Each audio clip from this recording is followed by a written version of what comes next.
Hello, everyone.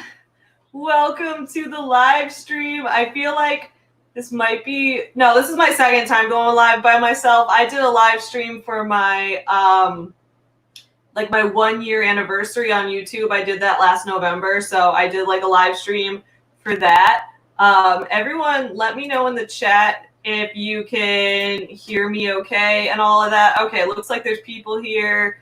I hope everything's coming through clearly. Great. So I'm going to start taking some comments in the chat, and then everybody. So I figured for getting 5,000 subscribers, I ran a poll on my community tab to ask how should I celebrate this. So most people, I think, voted for Q&A. Either that or I ran it on Patreon. I honestly can't remember now. But either way, most people voted for doing a Q&A video. So I'm doing, right now, I figured I'd do like a live Q&A, and you guys can ask me literally whatever you want, and I will answer it. And we can also just chat and hang out because, like, it's about to be the weekend. And for a lot of people in America, it's a long weekend, like with 4th of July and all that. So yeah, that'll be good. Let's see who is here. Doll is here. Hello, Doll. Doll says first. Doll, you are first. Congratulations. Maya is here second. That's awesome. And then third is Ilyana. Oh my God. I'm so excited that people are like first, second. I think that's so cute. Monica's here. Hello, Monica. Thank you so much for being here. Karen Purnell is here. Saying hello. Hello, Karen. Okay, yes, sounds like everyone can hear me great. That's awesome. I'm glad this is working. Just so y'all know, like, if y'all were on my Wednesday night live stream, for some reason, I have to change the settings on my camera because I have a new recording setup. So when I'm streaming, for some reason, my camera will, like, shut off in random intervals. So if its screen goes black, like, I will be back in like less than a second, so do not worry. Divided by Sight is here. Hello, I'm so glad you're here. Here we go. Sarah is here saying congrats on 5K. Thank you so much, Sarah. Kelly is here. Hello, Kelly. Kira says, hi there, I'm new. Welcome, Kira. I'm glad you're here. I'm glad you're on my live stream. This is not a usual live stream for me. Normally, I do Wednesday night live streams with like 6 other people, and we do writing sprints and have a sleepover party together. This past Wednesdays, got 6 copyright claims. So it was because it was my friend RK's birthday, so I played some birthday music, and then we all started looking up what songs were popular the year we were born. So I started playing a song from everyone's birth year. And then I ended up playing like a ton of copyrighted music, and then the video ended up getting blocked by 50 Cent. So that was fun. Divided by Sight says, congrats. Thank you. Kira, love your channel. Oh, thank you so much. Thank you. Katie is like 4th. I don't know if you're 4th. If the comment came late, maybe you're 4th, but I don't know. Megan says, congrats on 5,000. Thank you, Megan. Nina says, love your content. Thank you so much. Okay, wait. This is the water and this is the well. It took me a minute to read your name. I love that. Thank you, Monica. Thank you for the congratulations. Blind Mage is here saying congrats. Hello, I'm glad you're here. Melissa Lembo says, hey, girl, hey. Hey to you as well. Nerdy Nanny's here saying hello. The like button looks lonely. I like that phrasing. That's right. If y'all want to get the video more traffic, hit the like button. And because also for anyone who can't make it to the live stream to do the Q&A, there'll be a replay as well. Liana says, hello from Mexico. I enjoy a lot of your videos. Thank you so much. Thank you. Oh, Doll saying congrats. Thank you. This is the water and this is the well, says you are unapologetically yourself. Thank you. Thank you. Crystal says, congrats. Thank you, Crystal. Doll says, I thought it was 8 claims. Okay, I think I got 6 claims and 6 claims and 2 blocks. So I got 6 claims, and then No Scrubs and 50 Cent both got the video blocked. And then I just took it down because no one could view it anymore anyway. So it's just been deleted. Sorry, guys. Wait, okay. Karen says, congrats on 5K from England. Thank you. Kelly says, child of mine was #1 when I was born. That's awesome. Yeah, and I had fun because I was born in 92. So my song was Baby Got Back. So that was fun. And then Doll was born in 91, so her song was Smells Like Teen Spirit. So we had like a whole range of stuff going on. And then we had CB, who was actually born in 2003. She was the youngest, so we got to listen to Lose Yourself for that. Katie says, really love your channel. So happy to have found it recently. Thank you so much, Katie. Thank you. Star Reed says, congratulations, I got your live stream playing on my big screen. That's so exciting. I love that I'm on your big screen. All right, Doll says, so it was 8 total. I was right. Yeah, I guess, yeah, it was like 6 claims and then 2 blocks. So total of 8 copyright issues, I guess, in total. But yeah, so I ended up just taking it down. I wasn't going to make any ad revenue on it, and it was going to get blocked so no one could watch it. So anyway, Brittany is here. Hello, Brittany, with the crying, laughing face. Awesome. Well, guys, thank you so much for being here right now. Feel free to do any questions, ask any questions that you have. I'd love to talk about whatever topics you guys have. Okay, wait, here we go. Got some few other things. This is the water, this is just to feed the beast. So this is the water and this is the well. It's just throwing some business guru magnetic poetry at me, telling me to be unapologetically myself and to feed the beast. Got some Grant Cardone up in here. I love it.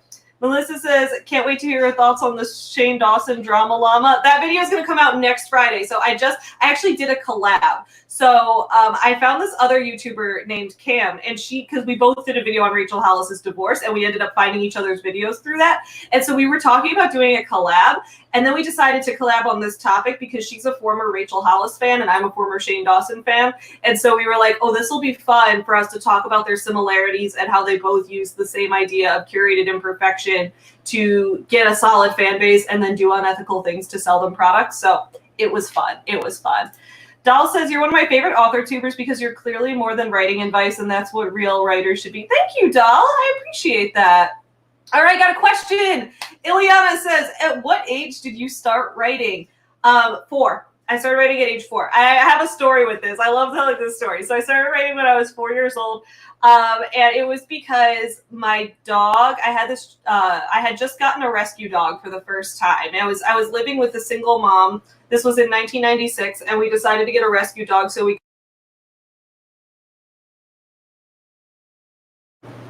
I'm back. Sorry about that. So we got this little, this long-haired Chihuahua mix from an animal rescue, and we had like the Christmas presents out, and he ate one of the candy canes on one of the Christmas presents, and I didn't know what he did. I was like 4 years old, looking around like, where is this candy cane for my friend? Where's the candy cane from his gift? And then I saw my dog with little like peppermint pieces stuck to his fur, and I thought that was so hilarious that I decided to write a story about it, and I haven't stopped writing since. I love that story because it's like I first started writing about my rescue dog, and now I run a business writing about rescue dogs. And also, I wrote an essay about how I got started writing from writing about that rescue dog when I was 14. So I wrote that essay, and then I ended up getting that published in a magazine. So like my first published piece was also about a rescue dog. So it's all connected, y'all. It's all connected. Katie says, just wanted to say that I finished Sculpt Yourself and I loved it. Thank you so much. Oh my God. I just logged back into Goodreads yesterday and I saw all these notifications and I'm seeing people's comments on Sculpt Yourself and I really appreciate it. I'm so excited. I'm going to tweet about some of them because my friend Argyle Dinosaur left some really hilarious like line by line comments in it. One of them was where I'm talking about how they're running through the trees and they were like, there's trees in Chicago. Like, yes, there's trees in Chicago. Megan says, I love the mug. Thank you. I got this at a convention. Eve says, question, what corporate structure did you use for your books? LLC, sole proprietor, doing business as? Awesome question. I love this. So, both. I mean, that was 3, so I can't say both. Both LLC and sole proprietor. So for Forever Home Friends, it's its own LLC that I registered, and for my novels and my freelance editing work and all of that, that is a sole proprietorship. So I actually have both and they're separate. And in my upcoming business book, I actually write a lot about the process of how I registered my business and all of that. So yeah, that's what I did. I'm actually in the future looking into changing my LLC name from Forever Home Friends LLC and changing it to like Savvy Media LLC, and then having a doing business as Forever Home Friends as one of the like facets of it, and then having like the novels be a different facet. So I'm not sure. We'll see where it goes. Immortal Juliet, I like that name, says, hello, are you a native of Chicago? Yes. So I'm from Chicago, and then I moved. Okay, I'm just going to give you guys a brief summary of my life story. So I'm from Chicago, and then my mom met the man who eventually became my dad, because I had a single mom when I was a kid, and she met my eventual dad who adopted me in 2000. So she met him, and he had a son who's my brother now, and but his mom had partial custody, so they had to live on the East Coast because of that. So they got married, and we all moved out to the East Coast for a couple of years. So then I lived on the East Coast for a couple of years, and then I moved back to Chicago first chance I got because I love it here. And then eventually, actually, my parents ended up moving back to Chicago too because they love it here. Unfortunately, my brother never moved back to Chicago. He lives in Lancaster, Pennsylvania, but he seems happy there, and I think he likes it there. But I like it whenever he comes out here to visit. So, yeah, from Chicago, moved around a little bit. So sometimes if I tell people I'm from Chicago, they're like, oh, which high school did you go to? I'm like, oh, I actually went to high school in Pennsylvania. Long story. But, yeah, that's it.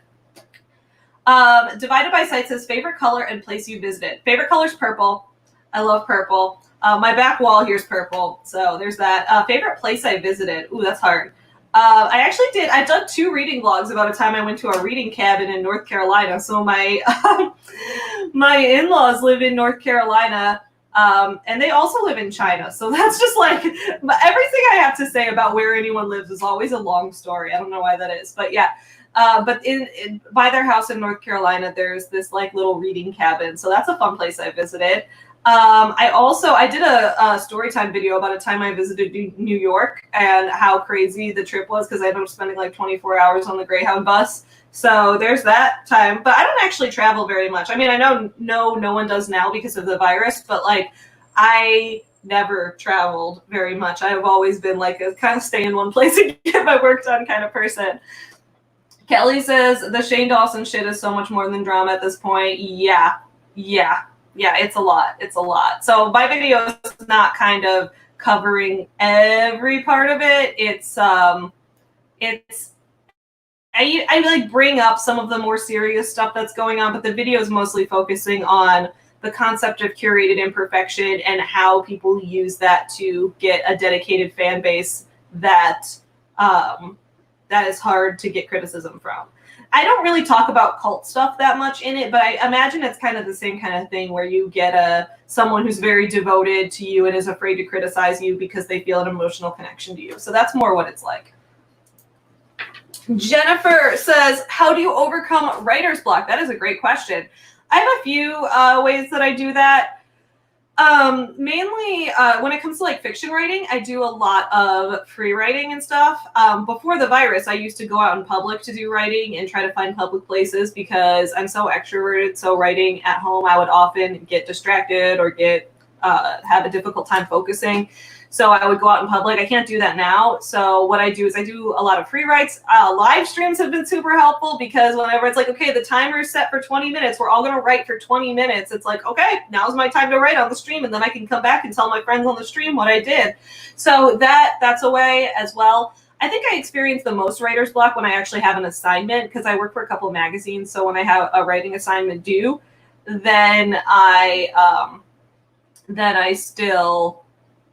have writer's block from that sometimes. But the way that I handle that is that I just like sit down and I have to just do it. And I know that that's not helpful, but at the end of the day, like sometimes you just got to think of the words in your head and start forcing them on the page and know that you can go back and change them later if they're bad. And I know that's like an answer everyone hates to hear, but sometimes that's just what it is.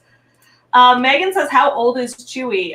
He's about 5. We don't know his exact birthday because when we adopted him, he was already 2. And we were actually his 3rd home, which I think is wild.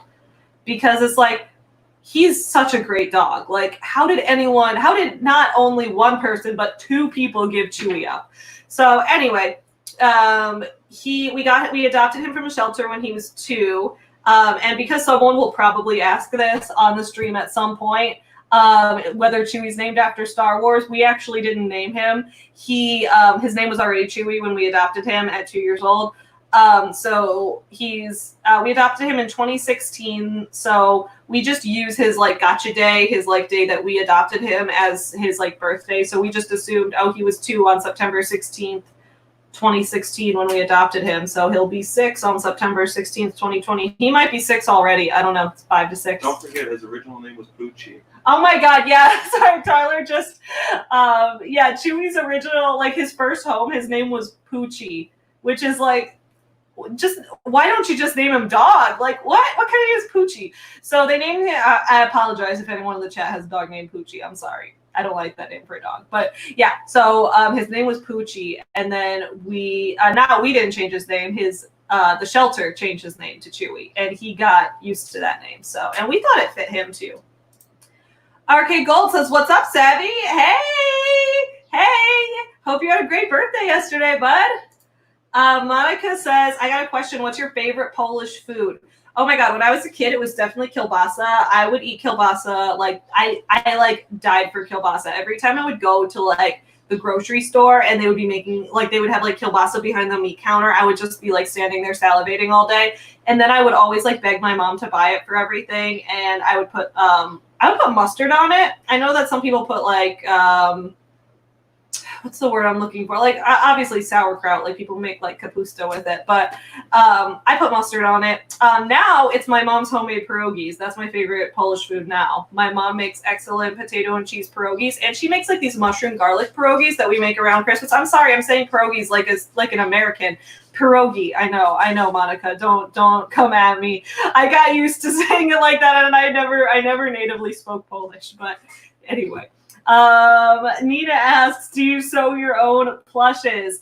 No, my mom actually sewed them at the beginning. So this is when we started our business, my mom and I went into business together, and she's like excellent at sewing. So she was sewing all the plushies and I was writing the books and doing art and stuff. So it was like a cool team effort. But then after the first like 60-ish orders, my mom was like, yo, I cannot hand sew all these plushies anymore. And I was like, you're right, this is ridiculous, because we had all this like fluff, and we had like assembly line. She was like cutting fabric and sewing them together and handing them to me, and I was like taking the cotton and stuffing it in all their like arms and legs and tails, and it was fun, but it was a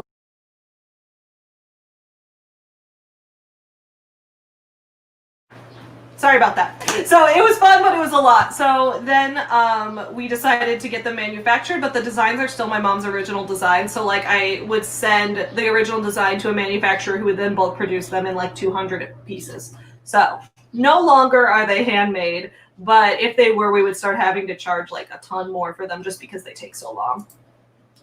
Kira says, I love your video about the own voices topic. You said a lot I could agree to, and I think it's great. SO, is that significant other or someone shares her, I'm having trouble reading that. Someone shares her thoughts about this.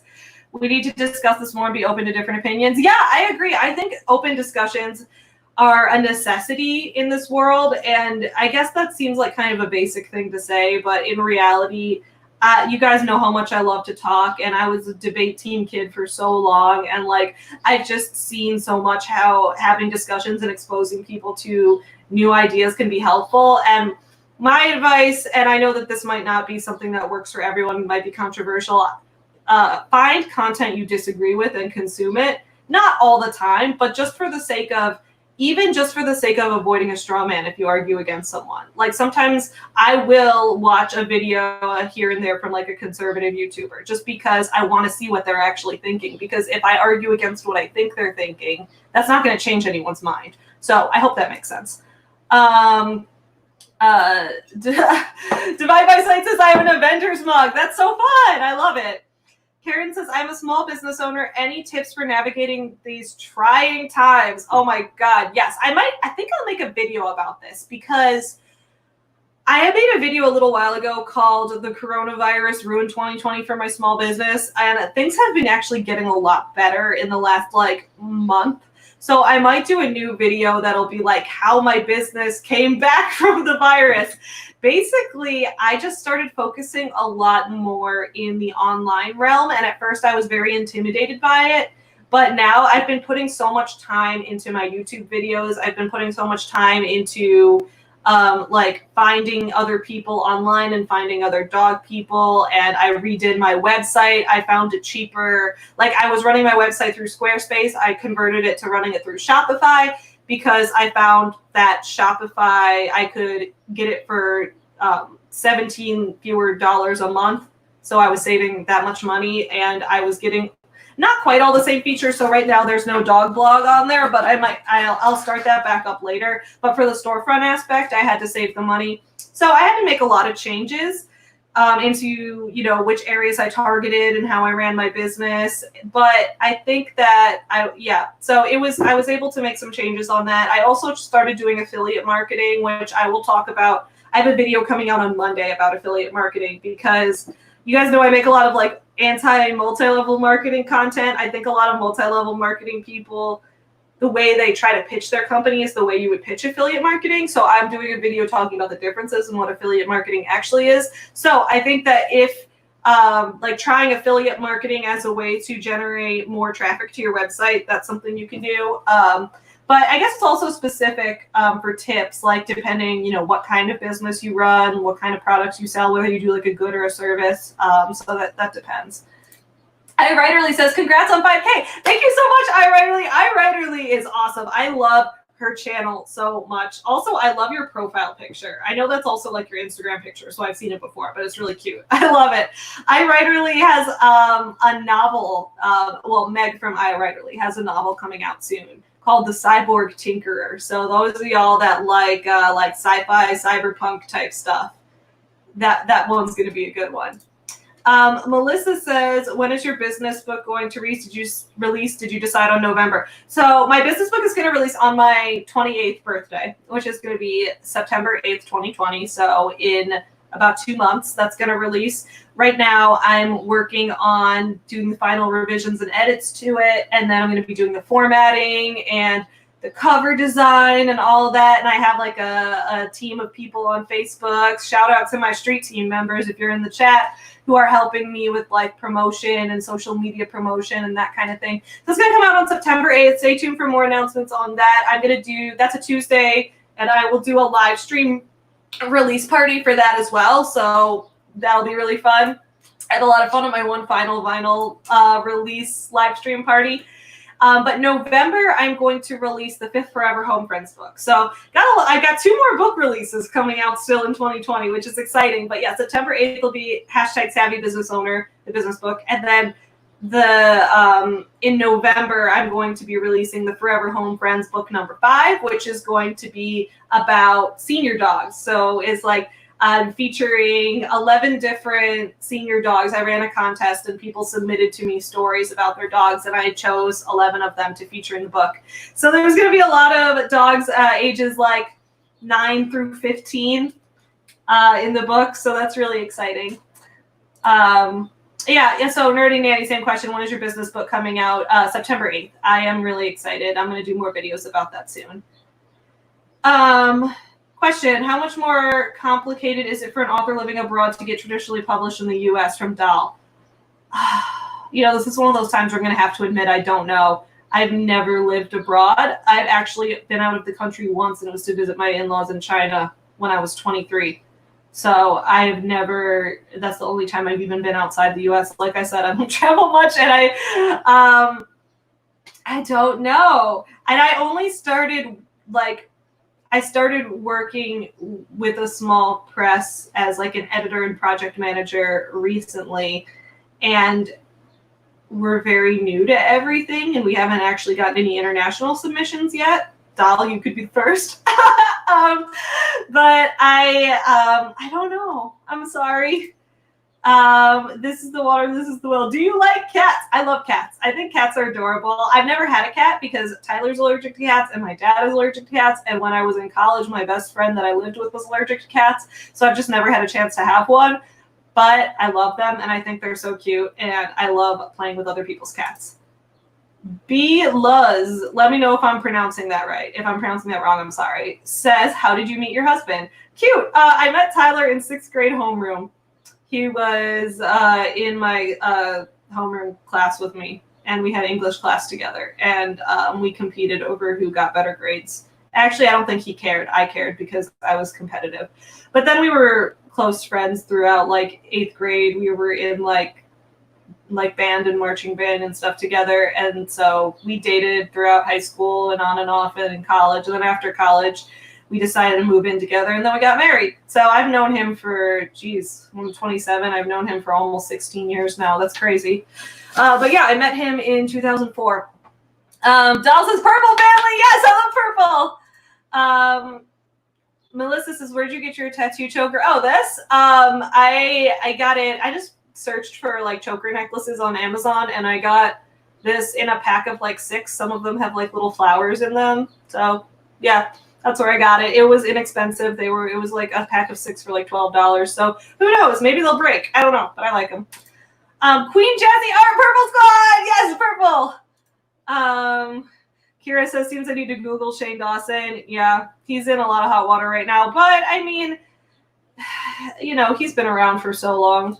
RK says, question, who wants to fight? RK, I want to fight because you need to stop doing P90X and start doing team body projects. So we're in this is not a beef. This is a one-sided beef of me just regularly yelling at RK and him being like, I really don't care. But we use different workout videos. I use team body project workout videos on YouTube, and he uses P90X. And I'm telling him to stop using P90X because they're owned by Beachbody. But it's a whole beef. Megan's like, let's go. Megan says, if I could beat cancer, I think I could beat you. Oh, also Megan, congratulations on beating cancer. That's awesome. Yeah, everyone's like, you go, Megan. Megan's a badass. Kira wants to know, can I bring Chewy to the camera? Let's see. Hey, Chewy. Come here, bud. Come here, Chewy. 1 second. Hey. Okay, turn the camera so y'all can see him. There's Chewy. He's been a little stressed lately. There's been a lot of fireworks and stuff going on. Chewy, look over here, buddy. Everyone wants to say hi to you. Hello. That's Chewy. Oh, the camera's tilted now. Boop, boop. Okay, we're good. Yeah. Oh, you've never seen Chewy? Yeah, in some of my videos, he's like guest starred. But I guess since I have my new setup now, it's not as easy for him to dart in and out. My office is a hot mess. Eve says, Eve the Nerdy Nanny, question, top free resources for building an author platform. YouTube.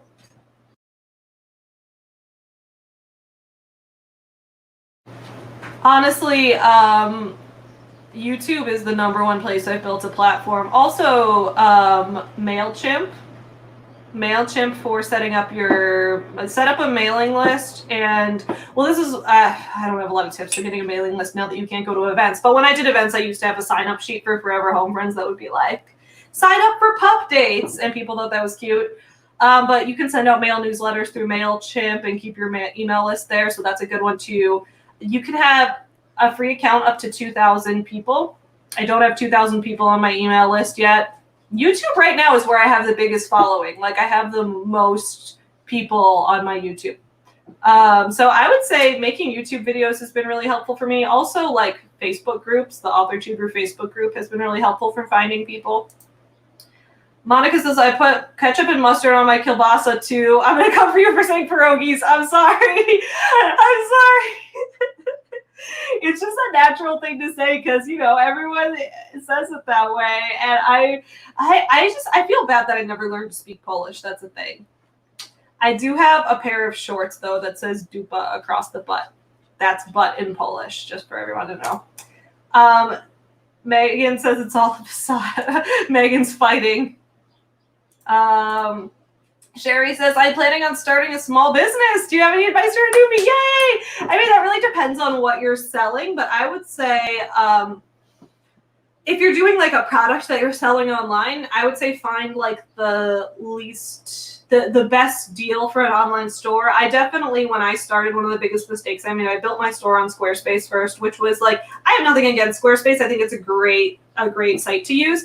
But in order to get like a business commerce account there, it was a lot more expensive than it would be to get a commerce account on like Shopify. So if you're trying to have a storefront, I would say go on a site like Shopify that's like storefront storefront primarily. That's what they do. Like Squarespace is for building all kinds of websites, so storefront accounts are more expensive than their standard accounts. So that's what I would say. Laura says, good morning from Cali. Love your video, Savvy. Thank you so much. This is the water, this is the well says, would you ever consider covering right-wing think tanks like PragerU or Jordan Peterson? Okay, first of all, PragerU has the funniest YouTube poop things. I mean, this makes me sound like, oh my god, like I'm stuck in like 2007 if I still think YouTube poop is funny, but I'll be honest, I do. And people who have done like silly edits of PragerU, they've made them so funny, so I highly recommend watching some of those. But Jordan Peterson, yeah, I actually downloaded one of his books so that I could cover him, but I never got around to making the video. Also because I hated his book. Like, it was so much like, life is meaningless and we're all going to die, and I'm going to use really big words to tell you about how death is forthcoming. And I'm just like, oh my god, you're bringing me down. Because somebody wants to ask me if they thought that Rachel Hollis was the female Jordan Peterson. And I was like, maybe. So let me look into this. Like, Rachel Hollis is targeting like suburban moms the way Jordan Peterson is targeting like 19-year-old frat boys or whatever. So I was going to look into that. But then I found out Grant Cardone's actually the male Rachel Hollis. But Jordan Peterson might be along those lines too. I've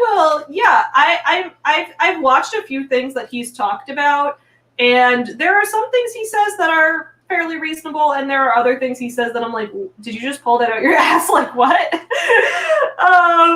But yeah, maybe I will do a video breaking down his self-help book, do a review of it and that kind of thing. I don't know. Maybe I'll do a credit. Oh, here's a fun fact for you guys. I actually own a book by Ben Shapiro because when I was in high school, I didn't know who he was, and I was doing a thing for debate team that I saw he had this new book that came out that I thought would be a good source for the topic I was covering. So I got the book, and then I later, like years later, learned who Ben Shapiro was, and I was like, shit, he's the author of this book. This dude's wacky. So maybe I'll cover him too. Sherry says, I'm planning on starting a small business. Oh, wait, I already read that one. Libby says, love your curls. Thank you so much. I've been using Curl Smoothie recently. I've been going through so many different like hair moisturizers and products because my hair can be a lot, especially in quarantine. Sherry says, love your videos. They're very inspiring. Thank you. Doll's on my street team for my business book. So I'm so excited. Doll was awesome on the street team for One Final Vinyl. She was amazing. Megan says, do you have a P.O. box? No, but you can email me and I'll give you just my mailing address because I should get a P.O. box because people have been asking me that at this point, and I just didn't want to pay a fee for one, but maybe I need to get one. Melissa says, excited about both 2020 book releases. Thank you so much. Eve says, what? You've only been out of the U.S. once. When are you going to visit me in Sweden then? When the virus is over. Well, when the virus is over, everyone's invited to Chicago to have a party at my house, and we'll get drunk and watch some shitty movies together. Only if you're over 21, though. Melissa says, favorite curly hair products. Oh, yes. So I love the Shea Moisture brand a lot. I used to like Diva Curl, but I know that lately they changed ownership, and there was actually a lot of drama videos about that in the curly hair community on YouTube. But they changed ownership, and as a result of that, they ended up using like some unsafe products or something. I don't know exactly what happened, but I started using Shea Moisture because they're cruelty-free, and I use some of their like shampoos and conditioners for dry and curly hair, and for hair that needs moisture, and I use their hair milk and their hair smoothie. So I wash my hair a lot in the shower, and then I put the hair smoothie in after the shower. I just go like to get it in. Yay, Chewy was here. I'm glad that y'all love Chewy. Yeah, Monica's like her. Yeah, okay, Chewy's been so stressed. He's been hiding in the basement like every day. He's going to see Wrigley today, though. We're going to take a trip to my parents' house later today, and he's going to play with Wrigley because my parents just got a yard. Yes, Chewy's a good boy. Will there be any books starring cats in the Forever Home Friends series? Hopefully, yeah. That's one of my goals for like 2021. If I can get a new book out that year, then especially like I'm going to finish these books in 2020. And then I think 90s Kids is probably going to come out in 2021. And then my other goal is going to be to have the next Forever Home Friends character come out that year. And I'm hoping it can be a cat. I have a few different cats in mind. But yeah, I do want to feature a cat because I love cats and there's a lot of cat people I know. Immortal Juliet, do you think branding your small business is important? Yes. And I guess that depends how you mean branding. Like, in terms of like Forever Home Friends, like our logos and everything have like a color palette. We have like a consistent look to a lot of our things. We have like a certain sets of fonts and that kind of thing just to have like a similar look throughout the branding process. Yeah, I think having brand recognition is important. And I guess it depends which parts of branding specifically you're asking about. But yeah, I think that's an important part. Monica can teach me how to speak Polish. Please do. Please do. I want to speak Polish with you. Emily says, I just unsubscribed to a YouTuber because he looked up to Jordan Peterson. That's understandable. I mean, Jordan Peterson is kind of wacky. I think he has a lot of weird beliefs. Like, some of the stuff he says from like a psychologist perspective I get, but then when he comes out and it is like the feminist elements of Frozen are destroying America or something, like, dude, what are you smoking? Like, what? So he says a lot of weird shit. And I know that he can sometimes be a red flag of like if you see a guy who looks up to him, it's like, ooh, I should watch out. But at the same time, like, I personally do watch YouTubers that disagree with me. And I'll be open about that. I know sometimes it's a lot of people are about deplatforming and like not consuming content that is problematic or whatever. And I know to an extent in this world where like views equal ad revenue, I get that. But at the same time, I really do care about seeing what other people are actually thinking. And if they're thinking something that I totally disagree with, then I'll leave a comment breaking down why I disagree with them based on what they actually said, not based on my constructed image of what they said. And I think that that's an important way to get discussion started. So, yeah, I still watch some YouTubers that I disagree with on most things. Dahl says, this is another reason why we're friends. I lived in Hungary for many years and got influenced by Hungarian culture. You guys are...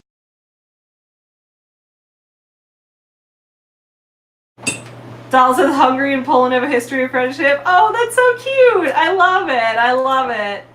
Nina says, opinion on Etsy. I currently have one considering other options. I do custom plush commissions. I love Etsy. I've never sold on Etsy, but, well, I did once like make a little Etsy shop, but I never like promoted it or sold anything. I was just like trying it out. But I do buy a lot of gifts for people on Etsy. That's like the first place I search. Unless it's like I know that you're an author whose books are primarily on Amazon and I'm looking for books, I'll look for books on Amazon. But for the most part, I look for things on Etsy because I know that's where a lot of handmade crafters go. So I like it. Elise says, hi, Savvy. Hi, everyone. Hi, I'm glad you're here. Hello. Argyle Dinosaur's here saying, oh my God, I actually made it. I'm so happy you're here. Yes. Emily says, any tips for dyeing your curly hair and maintaining the curls? Oof. The reason I ended up cutting off all my hair was I dyed it too many times and it was a mess. I'm not very good at hair dye, but I was like dyeing my hair purple and pink and then it turned green and then I dyed it black and then I was like, I'm going to start over because it was becoming a mess. So I wish I had tips. My hair maintains curls pretty much no matter what. I guess I'm lucky in that sense, but when it was like pretty heavy weighted down with tons of different dye, the curls were very like frizzy and hard to maintain. So I don't know. I would say maybe talk to a hair professional. Tuesday's Art's here. Hello, I'm glad you're here. Yay! Paranoid. That's cute. I love it because this little cat says I'm paranoid. I love it.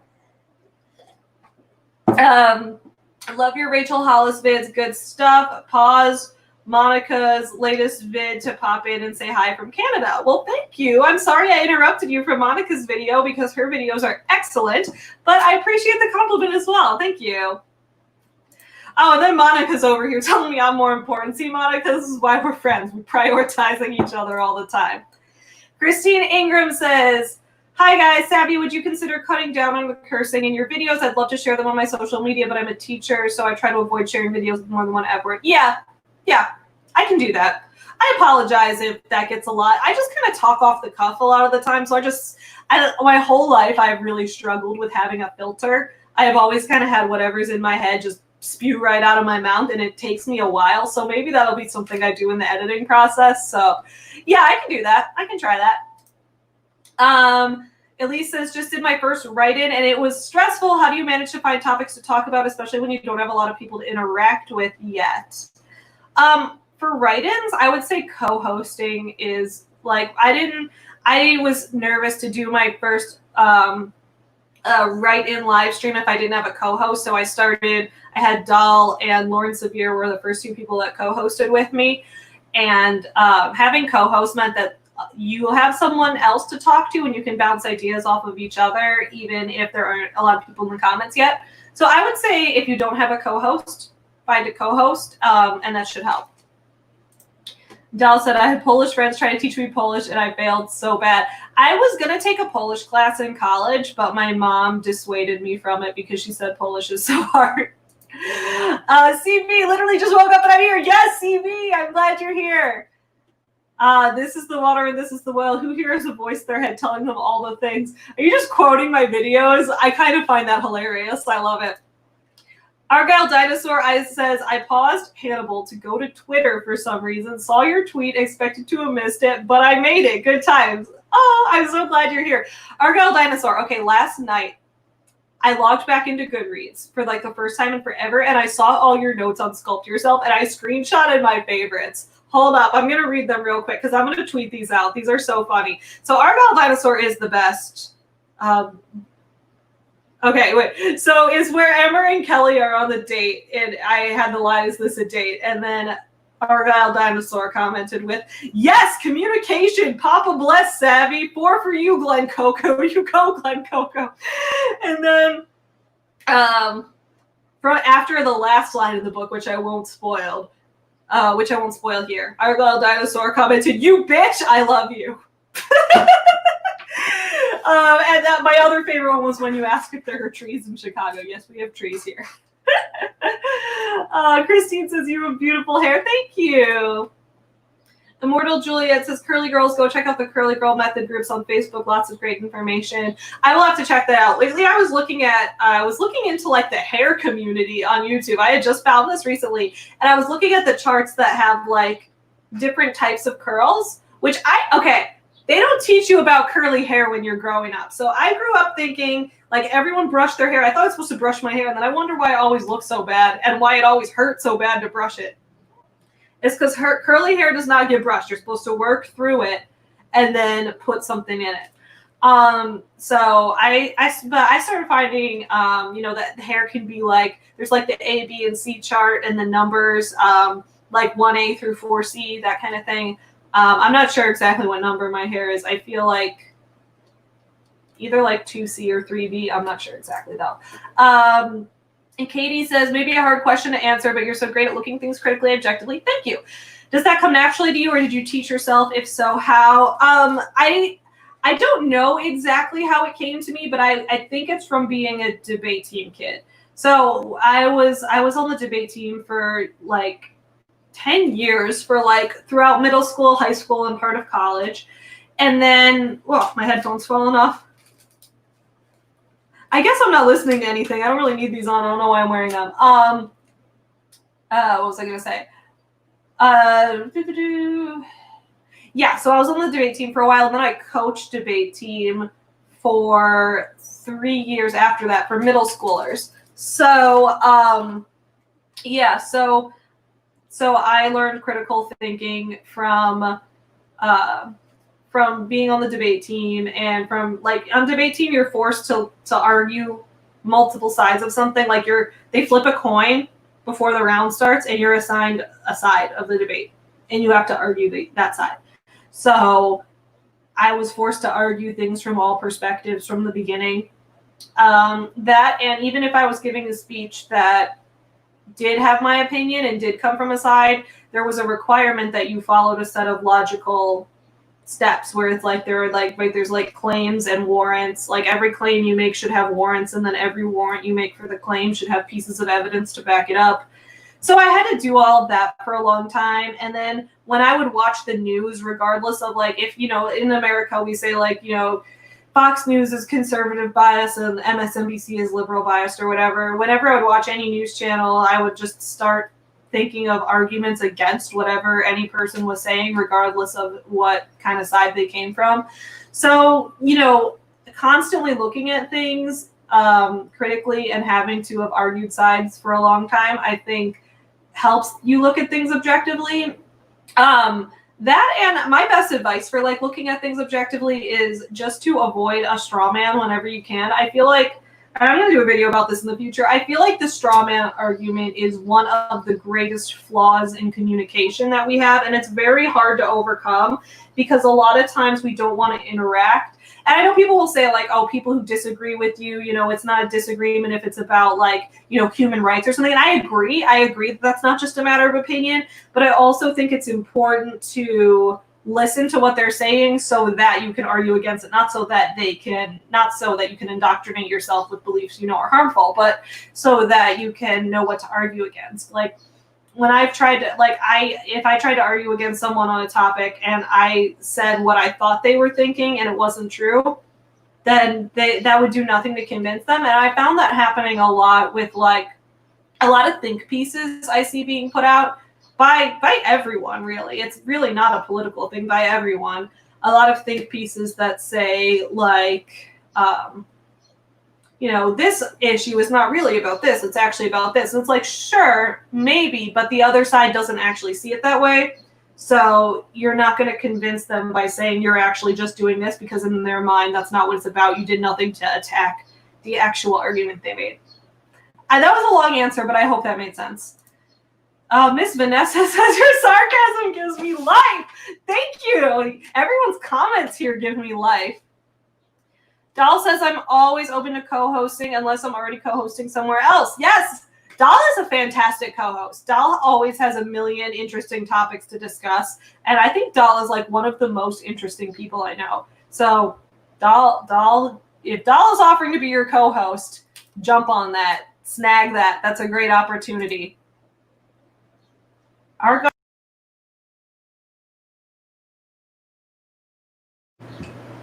Argyle Dinosaur says, I'm so sorry for everything I am. I just can't help it. I hope that's sarcasm, because you should not apologize for anything. You are like one of the most hilarious and awesome people I know. And also, I saw trees while I was there. I can confirm Chicago has trees. We do have trees, yes. Christine says, go debate team. Oh my God, Christine, were you a debate team person too? I love it. I loved being on the debate team. Those are some of my best memories. And I did debate events. I did speech team events. I did like all different kinds of things. And it was so fun, but it was all like, and that's why I love public speaking so much. Like I did that as a hobby as a kid. So now I'm just like, I just want to talk. I want to talk all the time. Amanda says, I'm so happy to make this live. Amanda, I'm so glad you're here. If y'all haven't seen Amanda's channel, it's under just the same name she has here, Amanda MC. Okay, she does anti-MLM videos exposing pyramid scheme companies just like me. But she's a nurse, so she talks about like from the medical perspective, like these companies that are making medical claims are like targeting nurses and those kind of things. Like she does that. It's pretty great. Oh, Mortal Juliet says, yes, please. I would love to learn more about the straw man. Yes, yes. Yeah, and I think that's an important thing to talk about. I'm trying to figure out like how I'm going to break down this video, because originally, you know, I'm gonna get all kinds of hate from everyone for this, but I was considering in the past doing a video on the straw man talking about the issue of abortion. And I'm not right now going to say like, well, I guess I can say my thoughts. I'm a in favor of abortion being legal, like available and legal for people to get. But I understand the side of people who aren't. So, and I feel like every argument I see people making on this, I've never seen anyone argue it without a straw man. So I was going to use that as an not as an example, as a way of like, we need to talk about this issue. But I feel like that's the kind of topic that whoever feels strongly about it all has very valid and very personal reasons for feeling strongly about it. So I don't want to hurt anyone. So that's the kind of thing that's like, I don't know what I'll do. I got a super chat! Oh my God, thank you! Thank you, Joseph, who says, haven't thought about debate class in 40 years. Thanks, Savvy. Oh my God, thank you. Thank you so much. Yeah, debate was an important part of my life. I never had well, I guess I did take a public speaking class in college, but that's because I was already on the speech team in college, and our coach was hosting the class, so I was like, that'll be fun. I'll take that for fun and for doing more public speaking. But for the most part, it was always an extracurricular team. I had never done it in class, but I had fun teaching debate to middle schoolers for a couple of years after college. Jess MUA's here. She says, YouTube did not remind me. I'm so mad. No, I'm so glad you're here. Doll has to check out Doll's checking out Amanda's channel. Once Doll becomes a fan of you, you've got an awesome person in your life forever. Heather says, would you ever do a video on Eric Worre? He's basically the male version of Rachel Hollis. I find his cult status in the MLM world fascinating. Yes.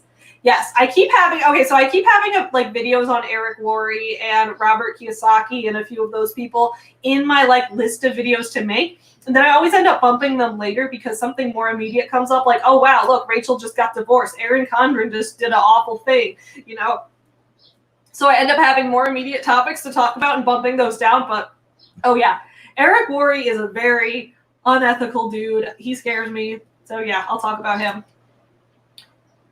Tuesday's Art says, I'm in the process of moving and I'd like to try co-hosting once my room is set up. Well, Tuesday, you can absolutely, well, I know if you want to co-host on Elise's stream, definitely do that. You can also co-host on mine if you want, because I just saw today that StreamYard is now allowing up to 10 people, so I don't have to limit it to 6 anymore.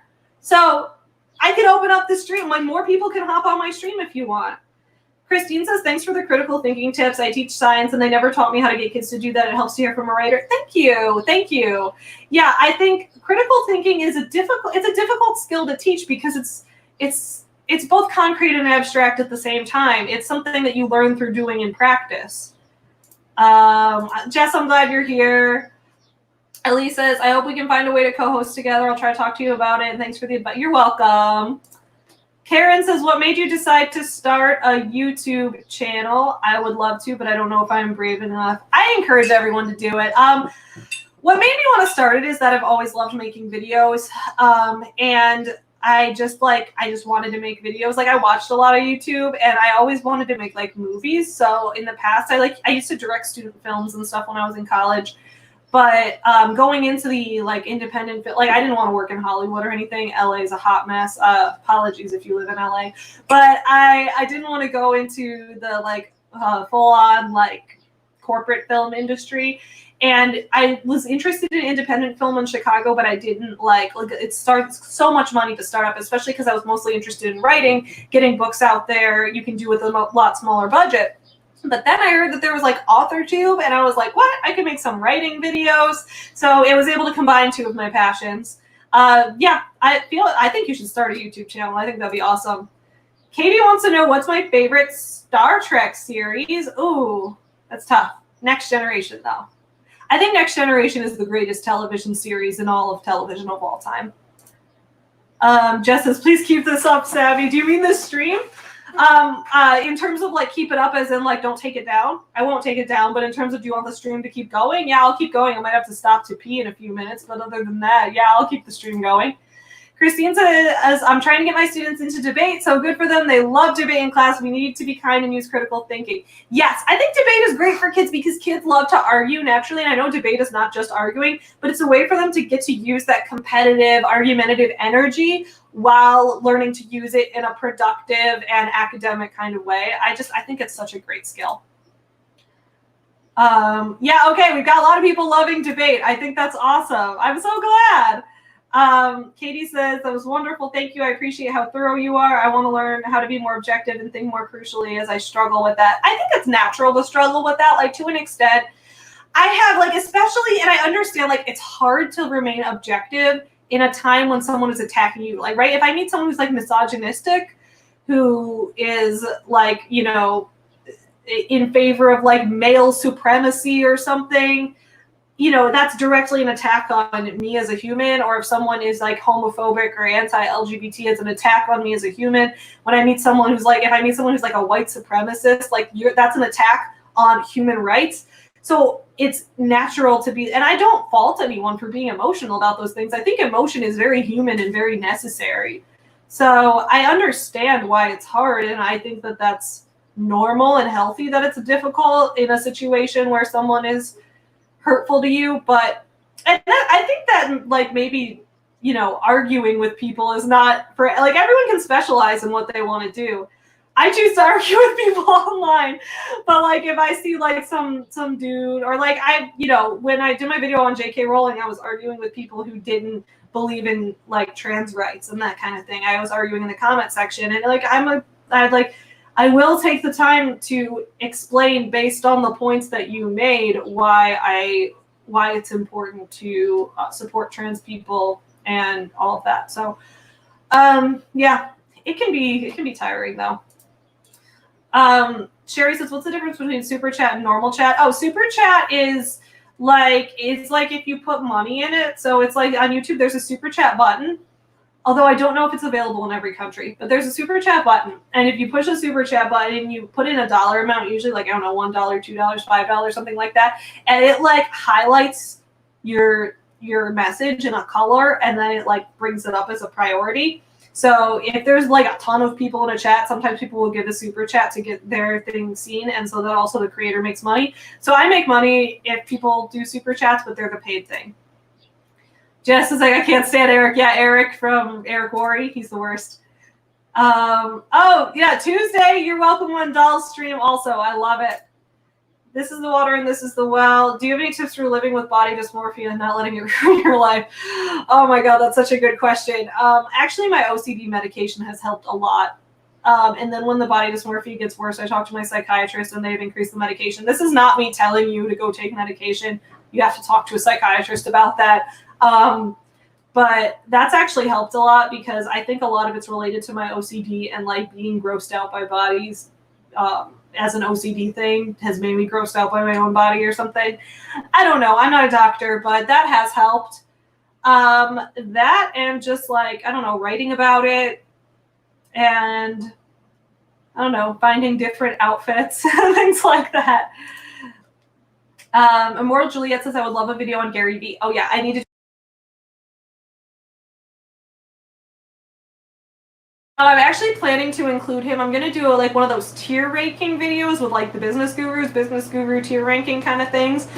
So I want to do that.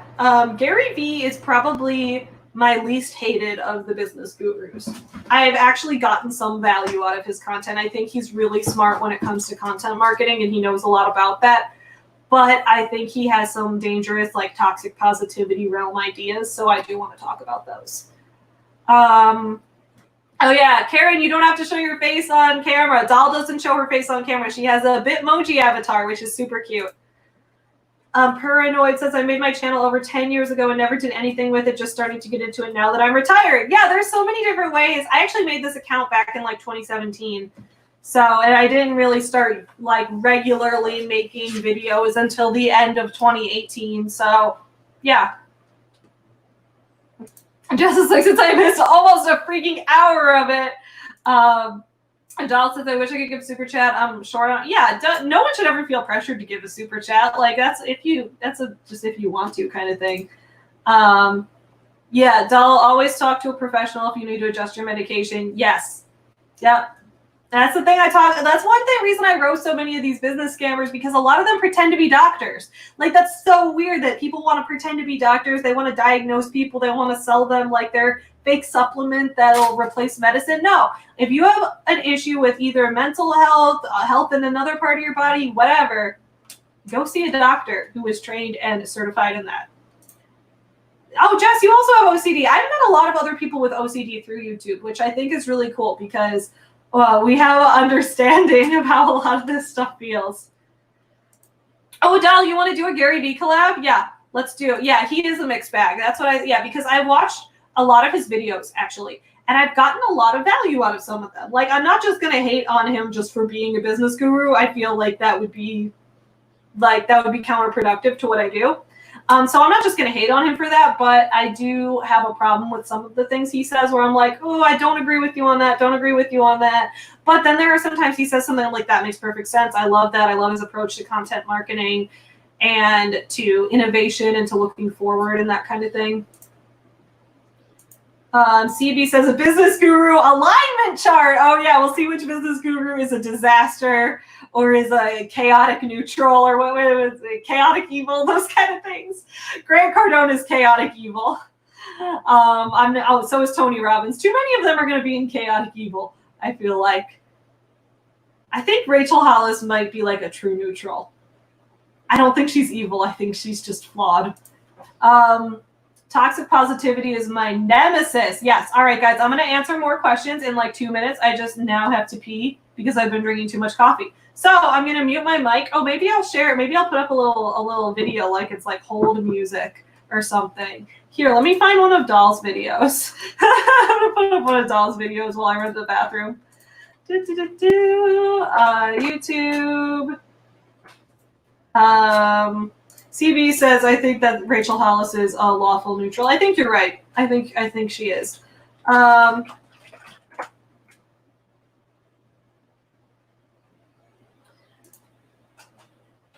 going to put up, even though I'm not doing a timer for anything and I'm not going to take 20 minutes in the bathroom, I just like the pretty colors on Doll's timer here. So I'm going to put that up while I'm in the bathroom. So it's counting down 20 minutes, but I'm only going to be gone for like 1 minute. Here we go. There we go. I will be back in just a moment.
All right, y'all, I'm back.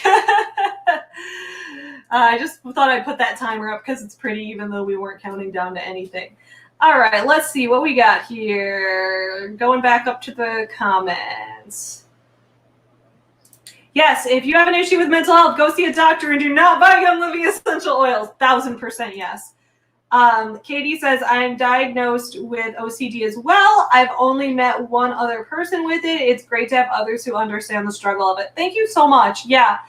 It's what I find interesting is like explaining OCD to people who don't have it is really fun to like explain, because people are like, what? Like, you explain like the weird things going on in your brain and what's interesting is they're like, but why?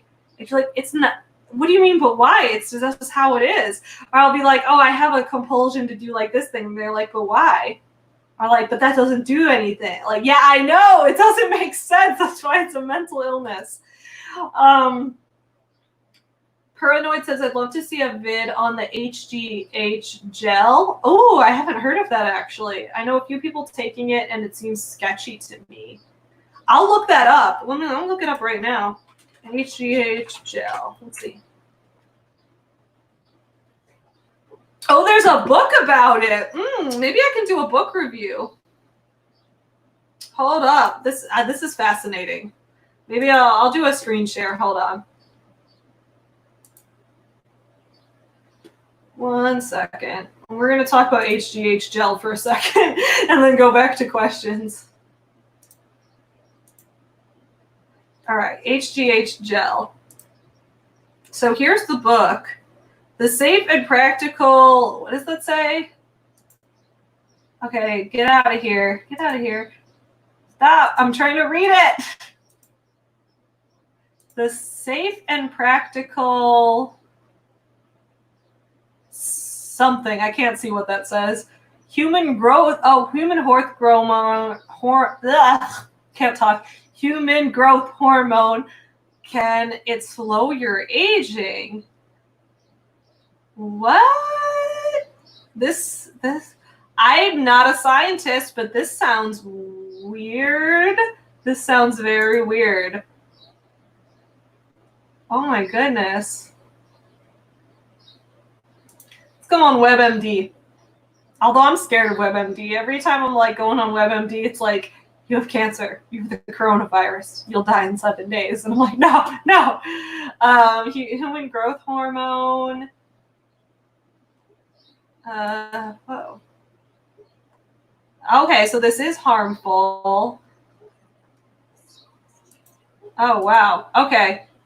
That's fascinating. I need to stop sharing my screen. That's fascinating. I do need to do a video on that.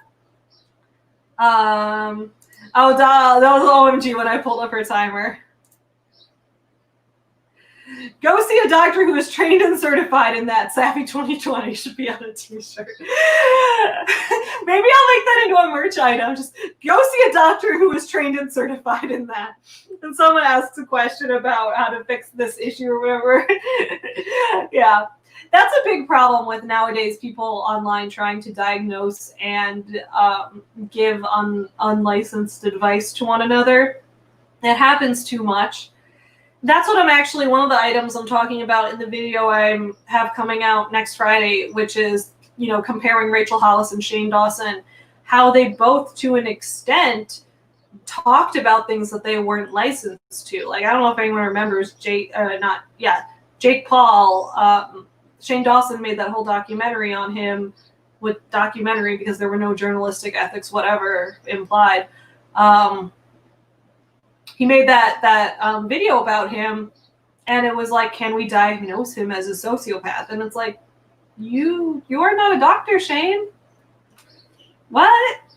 In that video, I go way more into the ethical issues with that. Tuesday says, y'all are so sweet. Being honored to co-host with you, Savvy and Doll. I love it. Oh, and Tuesday, a lot of people... and when I made a video on Micah Stauffer, a lot of people loved the part that Tuesday did. So Tuesday's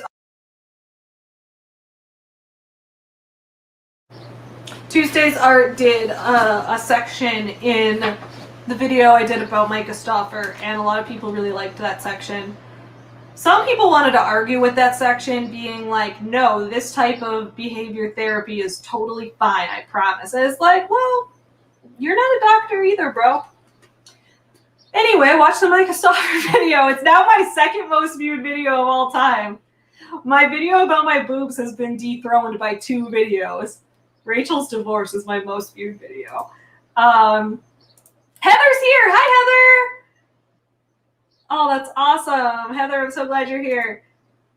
CB says, apparently my cat likes Savvy. He keeps rubbing against the screen. That's so cute. Tell your cat I said hi. Talking too much. I'm starting to say words that are not the right words. So let me go a little slower through the comments. A lot of people love Doll's timer, which is reasonable. Oh my goodness, super chat. From Christy Biddleson, Meta Studio. Oh, that's nice. Christy, tell me about Meta Studio. I find that interesting. I'll have to check out your channel. Christy says, I'm so glad I caught your live. I love your channel. Thank you so much, Christy. I really appreciate that. Where were we? Oh, yeah. So Doll made the timer to be with a Northern Lights lamp. Oh, that's pretty. Why is Grant Cardone? Yes, that is the question.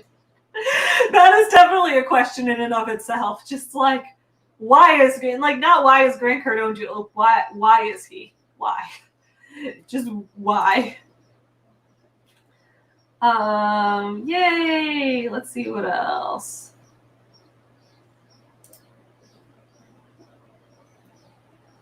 I've seen some videos of a guy in a lab coat who was a nurse practitioner spouting the gel on YouTube. Yeah. That's wild. So that's what makes me sad is when actual certified medical professionals push pseudoscience, because then you're like, God, who can I trust in this world? Heather says, what I find weird about all these business gurus is that they would be laughed out of a business studies lecture. Oh, that's interesting. So I actually don't have a formal business education. I have, like, when I was in school, I went to a lot of, I never went to business school because that's expensive, but I went to a lot of business school, like, events, and I would just, like, I'd sit in a business school class, I'd sit in a business school panel or lecture just to learn business things. But yeah, that's interesting. I love hearing from people with a formal business education because I think that's important. I have scrubs I bought for a costume. Doesn't mean I have medical knowledge. Cheers to that.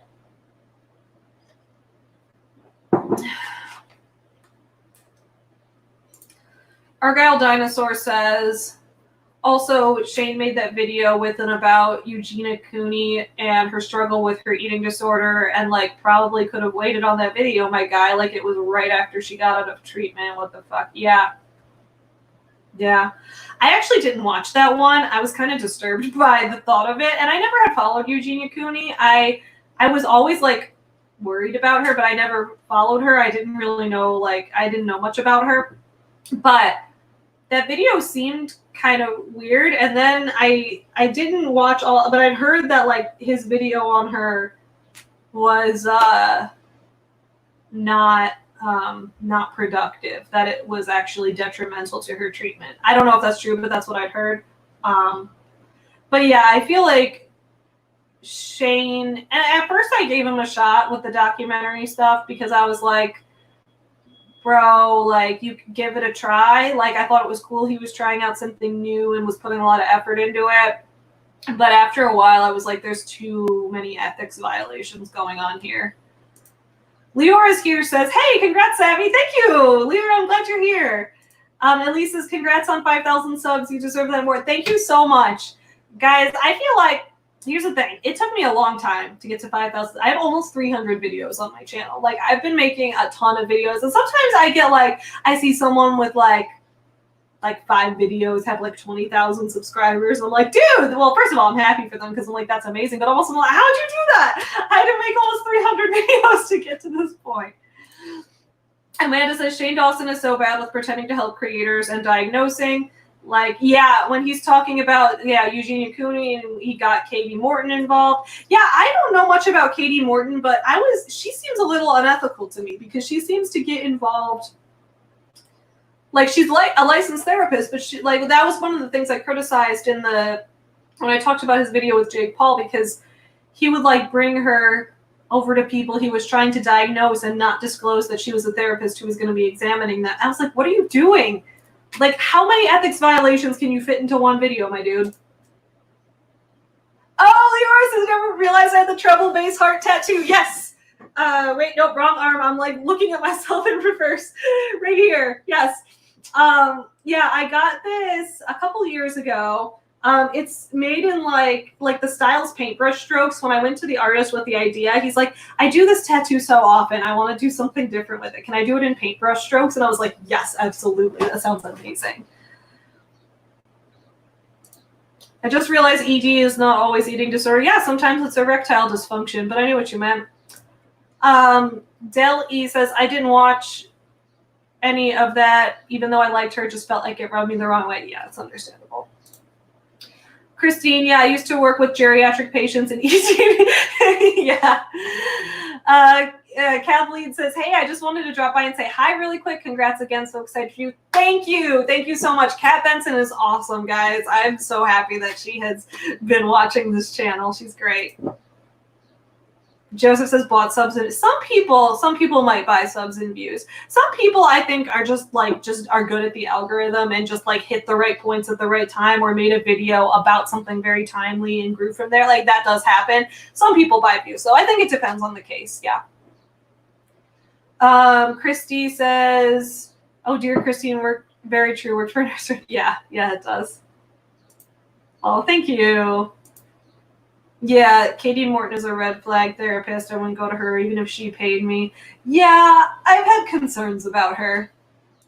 What is the tattoo on my other arm. This is a DeLorean, the DeLorean from the end of Back to the Future with our little setup to head into 2015. I got this in 2015, and it says on it, where we're going, we don't need roads, which is the last line of the movie Back to the Future. So this tattoo, guys, I'm just going to go off about it real quick. It has so many meanings to me. So Back to the Future was my favorite movie growing up. And I used to watch it all the time. Because I had mentioned I had a lot of health problems as a kid. And I was in the hospital a lot.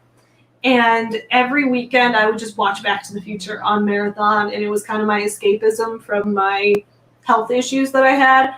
And so I would watch that a ton. And I got fascinated with time travel and the idea of it. And with the 80s and all of that. And then the year 2015 was a big year for me because I graduated college. It's the year I proposed to Tyler and the year we moved in together.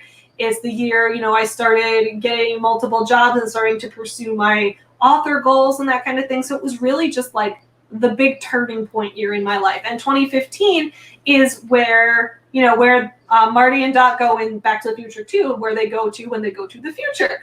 So I decided to get this tattoo in 2015 because 2015 in that movie signified the future. And 2015 was signifying the future to me because it was the year that I was prioritizing my own future. So I got this tattoo to represent that. Argyle Dinosaur, Dr. Todd Grande, a therapist I watch sometimes on here, has straight up said that Katie Morton isn't the most ethical person. Yeah. Oh, I watched Todd Grande. I've seen a few of his videos. I think he's cool. He's very calming. He's very chill. He takes such a calming approach to these things. I mean, YouTube therapists in general, I'm not sure about, but I tend to like his videos. This is a separate topic, but okay. I fell down the rabbit hole briefly of YouTube chiropractors. You guys are going to laugh at me. Every time I do something stupid and don't realize it.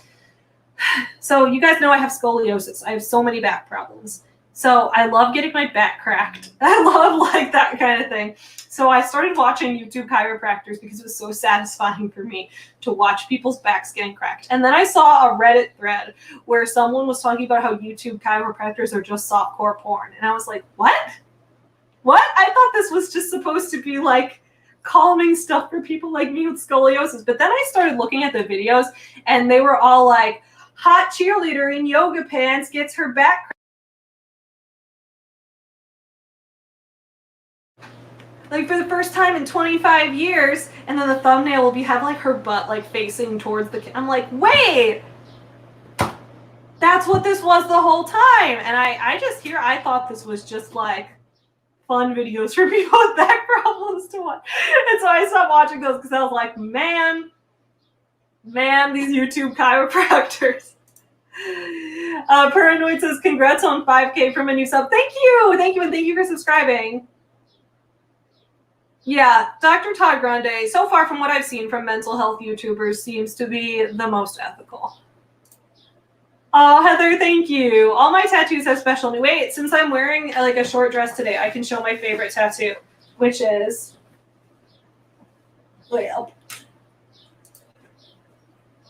it is all, I feel like this looks inappropriate, but I'm trying to just show the top of my leg. It's a paw print with the names of all of my dogs. Actually, all of them have passed on now except for Chuy, but That's all my pups. Here we go. CB says, I love it. That's awesome that it has so many meanings. Thank you. Thank you. Back to the Future. Yes, Back to the Future is my favorite movie of all time.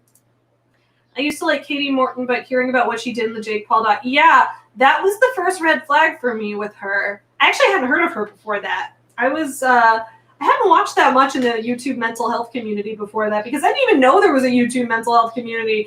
As someone said, I was always just like, go to a licensed professional for that, which I guess Katie Morton is a licensed professional, but still. Jess says, I'm in the pool, but have you playing in the background? Oh, that's fun. I love that I'm in the background of someone in the pool. Tattoo story is so cool. Thanks. Oh, Eva's here. Hi, Eva. I'm glad you're here. I watch YouTube chiropractors and it's horrifying, looks painful and dangerous. I don't know. It looks satisfying to me. I'm at a point in my life where the best feeling is having my back cracked.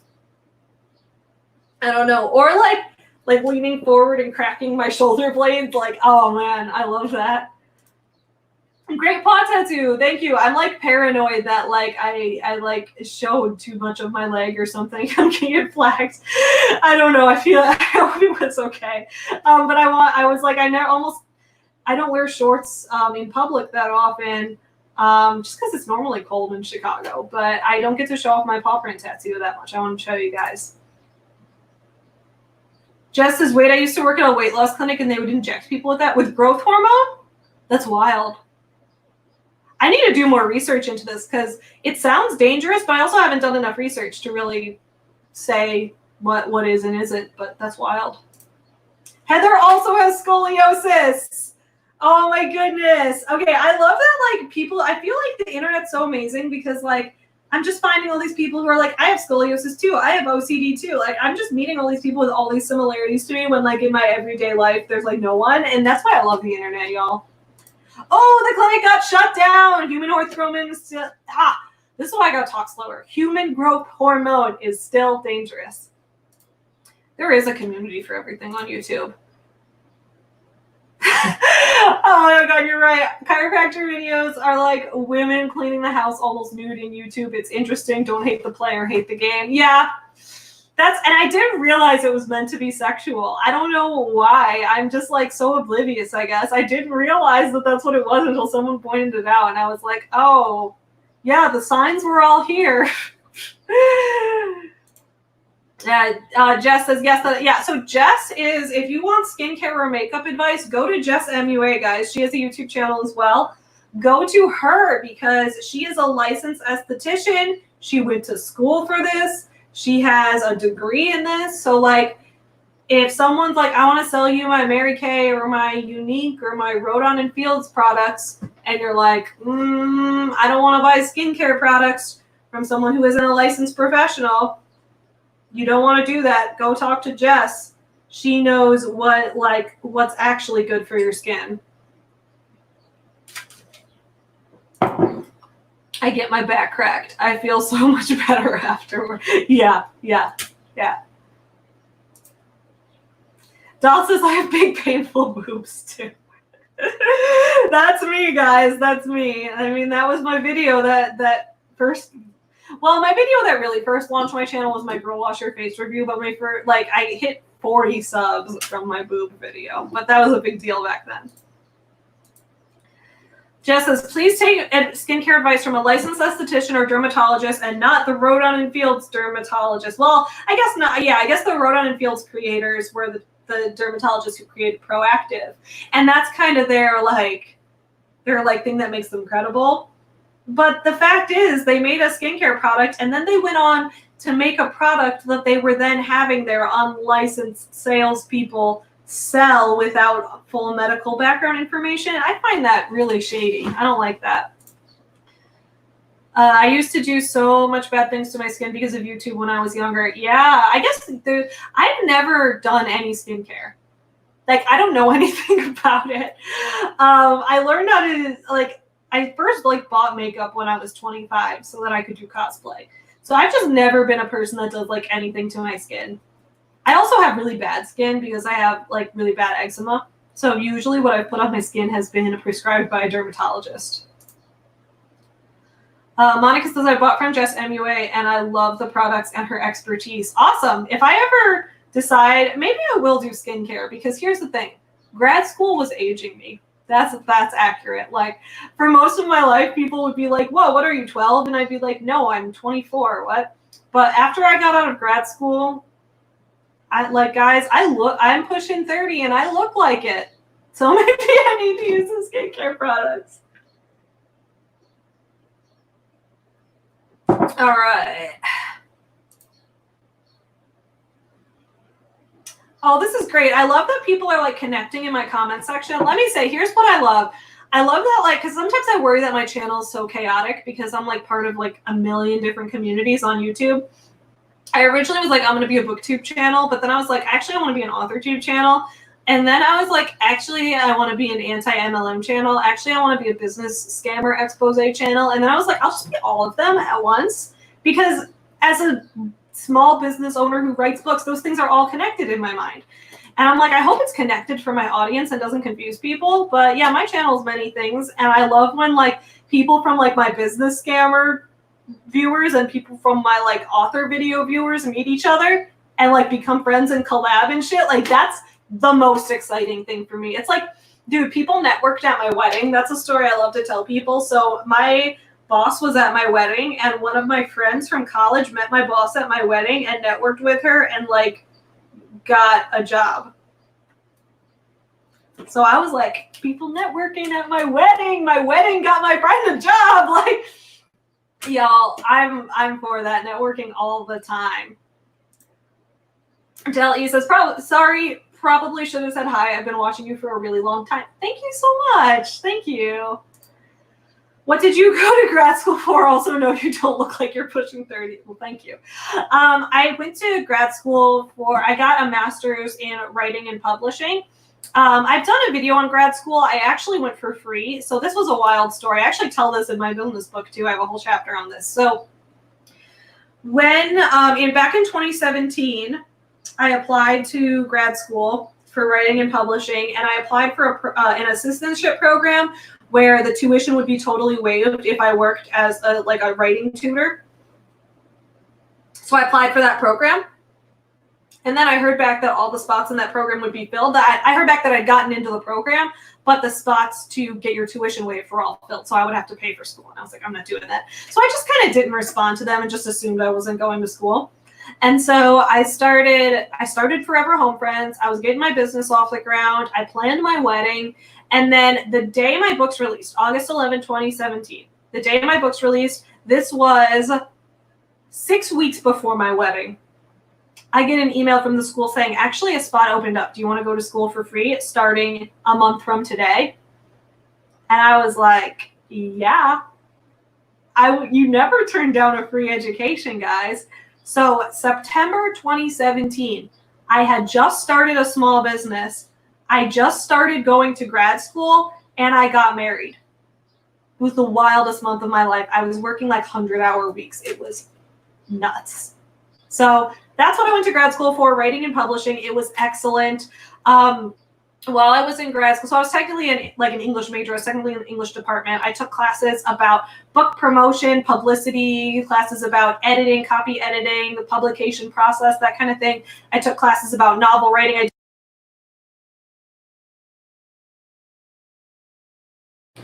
I did a whole novel writing sequence, and kind of my master's thesis process was 90s kids. That was my final thing I graduated with, because my last year of grad school, my first quarter was writing the first draft of that. My second quarter was a class where we revised our novels.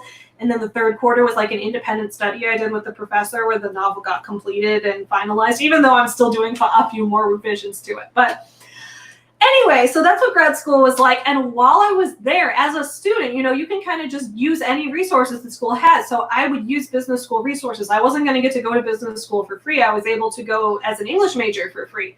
So, yeah.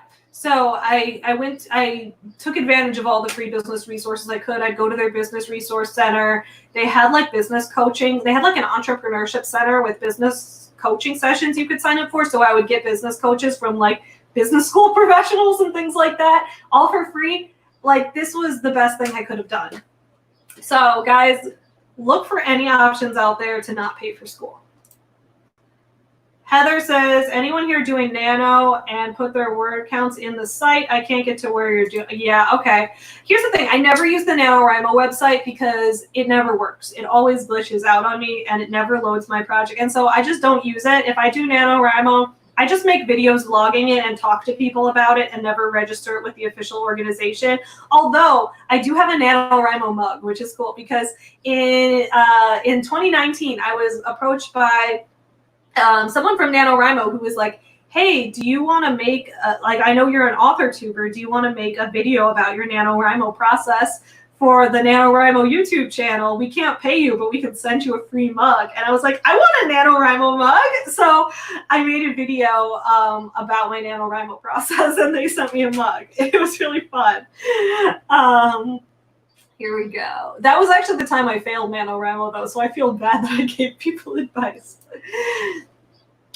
Question, do you have tips for people trying to find their own niche combo like you do writing business? MLM roast. I thought, okay, there's a typo, it's mom roast. I'm like, I don't roast my mom. My mom is the sweetest lady in the world. But then I was like, oh, it's supposed to be MLM roast.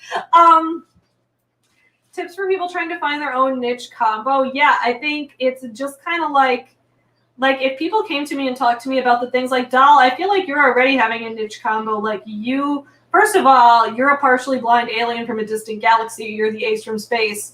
So you're over here like doing space themed shit and it's really cool. And then, Doll, you've also done videos on like blindness and disability rep and ableism in books and that kind of thing. So that's part of your like niche going forward. And like your fascination with sci-fi and space, I feel like it could be a good thing for that. Yeah, it's really just about what you're most excited to make videos about. Like,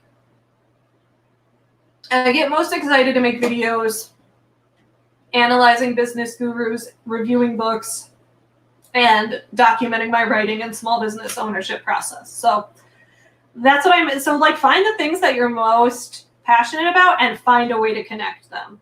Like, you don't have to come up with the connection first. You can come up with the connection after the fact and then show that connection to your audience. At least that's how I kind of did it. Miss Vanessa says, I so appreciate how you always highlight the problems of MLMs are systemic and the people who get involved are mostly victims themselves. I can't wait for the fall of capitalism. I can't wait for the fall as in the autumn because fall in Chicago is beautiful. Right now it's hot as hell and my air conditioner is broken, but that is a tangent. Sorry. Thank you. Thank you for this comment because yes, a lot of times it is, a lot of times the individual people involved are not trying to scam people. And that's why I try not to roast individual people. And I got to shout out Monica on this because her videos on her channel, she's the same way. She doesn't go after individuals.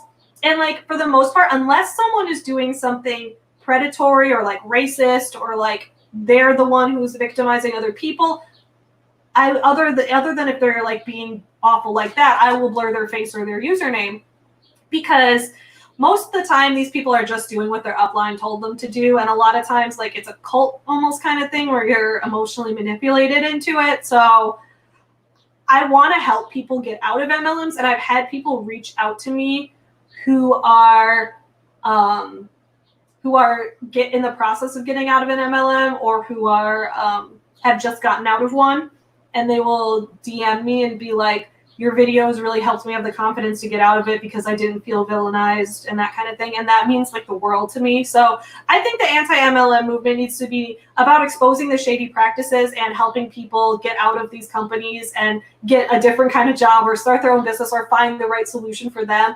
It's about it's about villainizing the companies, empathizing with people who got roped into a shitty business practice. The power of love, that's right. Huey Lewis, Power of Love. Heather says, I had a family member get into doing rodent and fields, and that stuff did something to my skin. Oh, dude, Jess MUA can go off on that. Talk to her, because if y'all could even collab or something. She has gone off on rodent and fields because she's, as a skincare professional, she's like, that shit is not meant for your skin. That wedding networking thing was cool. Thank you. I'm always like, people say don't mix business and pleasure, or people say work-life balance. I'm not like that. I'm like, I'm going to do things I love as a job, and I'm going to work while I'm doing things I love. And I know to an extent that's like one of the MLM selling points they use, but you can do it as a legit small business owner. We love a multitasking queen. Thank you. Thank you. Eve says, I'm doing the same except for the marriage bit. I launched a business last year and got into grad school in Sweden last month. I leave in August. Congratulations! That is so exciting. The term pushing 30 is making me feel mad old right now. I'm sorry. I'm sorry. And I'm getting to a point in my life too where like, I think that like ageism is a real thing. Like people do tend to judge people based on age a lot, and I think it's weird. Like, I apologized to CB the other day when we were listening to, because CB was born in 2003, and the song from her birth year was Lose Yourself, and I was like, CB, you were born in 2003, go play Fortnite. That was a joke. I didn't mean to make fun of you for being younger. Or making fun of people for being older. Like, I get the okay boomer thing to an extent. Like, I'll say it if someone who's older is being willfully ignorant or out of touch with things and refusing to learn new things. But for the most part, I think people should know people from a variety of age groups, because you're getting a variety of perspectives of different time periods. Some people buy subs and followers. It's so awful and unfair. Yeah, don't buy subs or followers. I did consider buying Instagram followers for Forever Home Friends once, just because when you get 10,000 followers on Instagram, you get the swipe up feature. So I was like, oh, just so I can link people in my stories, just to get that feature, I should just buy it and do that as an investment. But I was talking to, so my buddy RK Gold, y'all know him. He is like, he's one of the first Forever Home Friends employees. He works as our social media manager. So I was talking to him about it. He was like, no, we shouldn't buy followers because that'll mess with the algorithm. Like, you don't want to have 10,000 followers and only 100 people liking your post, because it'll deprioritize your post since you don't have a high engagement percentage. And I was like, oh, that's good to know. So I didn't buy followers. I've never bought followers. Dawson says, what an awful typo. Yeah, I know you didn't mean mom roast. At first I was like, what? But my mom is the best. I know what you meant.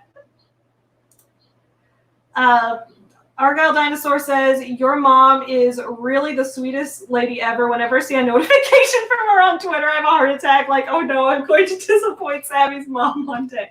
You won't disappoint my mom. She's a very sweet and accepting person. And yeah, she's active on Twitter. She mostly like retweets things. She doesn't tweet that many things. She just like retweets other people's things. My dad's on Twitter too.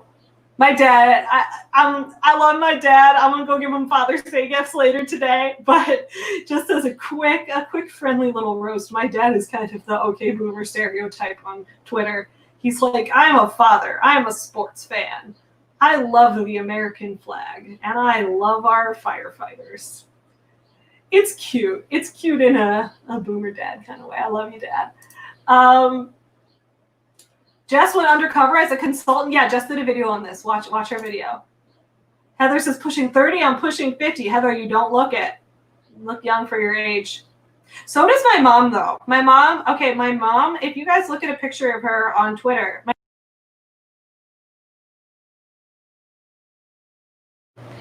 my mom just turned 62. She was born in 1958.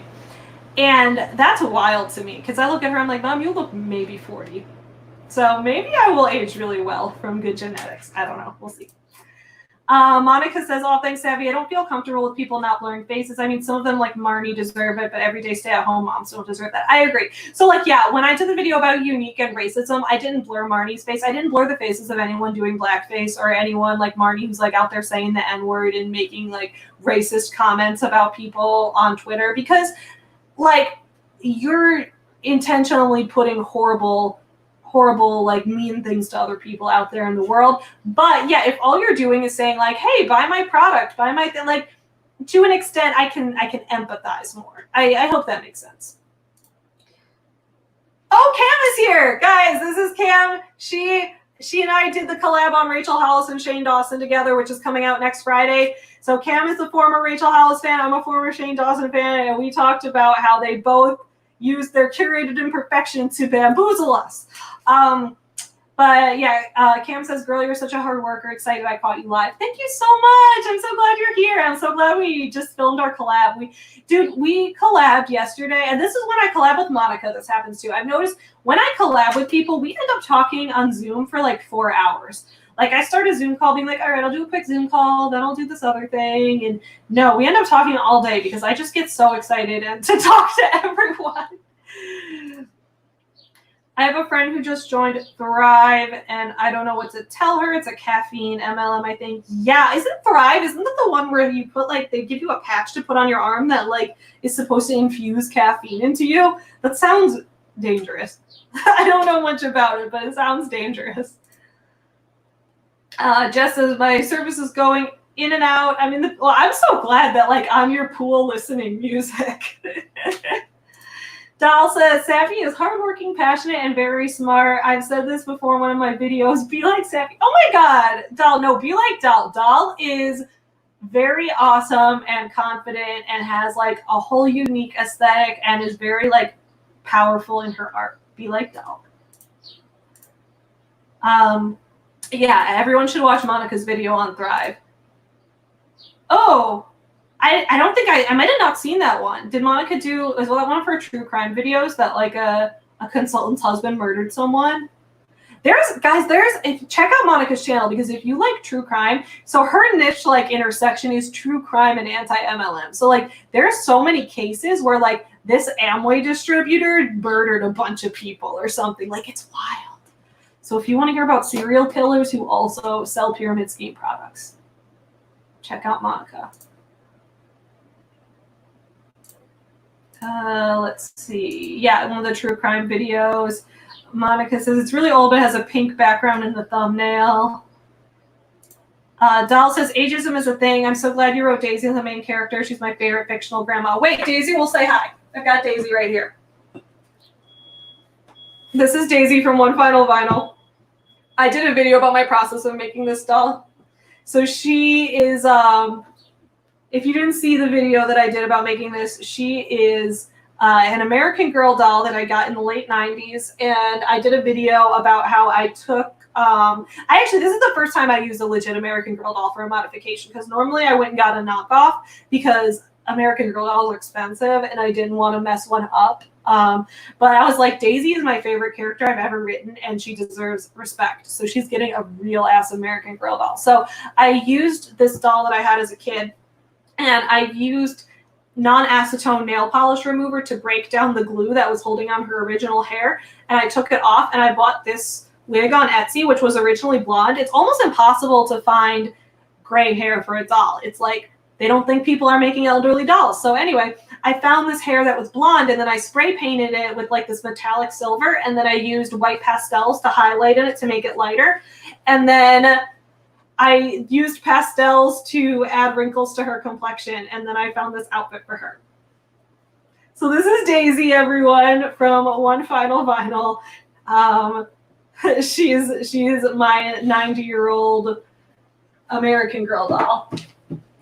Oop, there she goes. Cool. What do we got here? Sorry, I'm so behind on comments. Savvy, repeat after me. You are not old. And yes, I'm a child. It's totally cool. I think it's so cool that you're a teen author. I also did a podcast interview with another teen author, Danielle Mama Real. She's also a teen author. You two should be friends. Because I think she's 18, I think, and you're 17. But y'all would be friends as teen authors.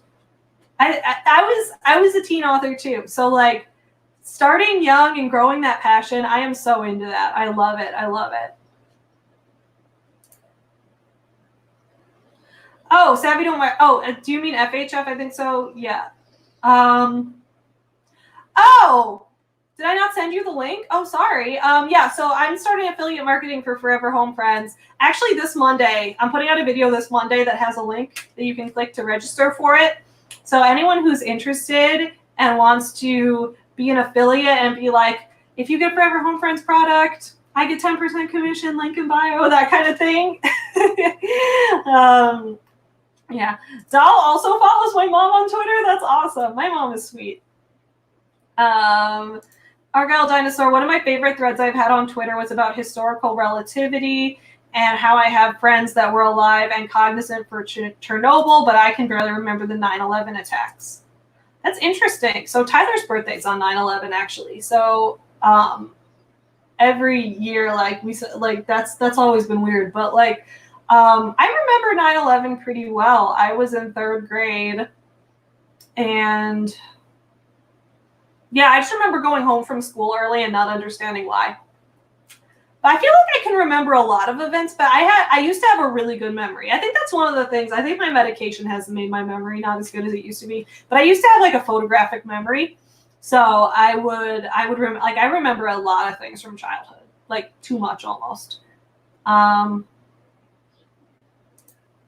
We stand Pam! That's right, we do stand Pam. Dude, Monica's video yesterday, she was wearing the We Stand Pam t-shirt, and I was here for it. My sister sells Thrive, and yeah, it's all caffeine. Yeah, that doesn't sound healthy. Jess also has eczema. Okay, Jess, I'm coming to you for skincare advice. Like, for real, because you understand my skin struggles. Burrito Chris is here. I love your avatar. It's a burrito with hair. What more do you need? Hey, I'm glad you're here. Let's see. Oh, Shannon Watts, the Watts case. That was the true crime. Y'all, this is crazy. Yeah, Doll, binge Monica's channel. Her videos are great. Christine says, thank you for talking about adoption in your Micah video. Such an important thing for people to be exposed to. Yeah, and that's the thing is adoption. I had someone come up in the comments and tell me, like, you don't get to claim the adopted identity because you were never taken from your mother or something. I'm like, what? I think it needs to be clear that adoption is a spectrum. Like, I will never claim to have the same experience being adopted that someone had if they were adopted. Like if someone had an international adoption where they were brought to a new country by 2 non-biological parents, like that is a completely different adoption than what I had. But every adoption has a different set of experiences. And I think it's important to talk about those because it's going to be really different for a lot of different kids. And what Micah did was just, good Lord. I don't know if any of you guys have watched the Dad Challenge podcast. I found it through these Micah videos. This guy does a podcast about being a dad. It's really good. It's on YouTube. And he's been keeping updates on the Micah case. And like even like now, like every week he's putting out a new video about it pretty much. And he put up one recently where it's talked about so Micah's abandoned adopted son that she gave up. He's talking like in his new home.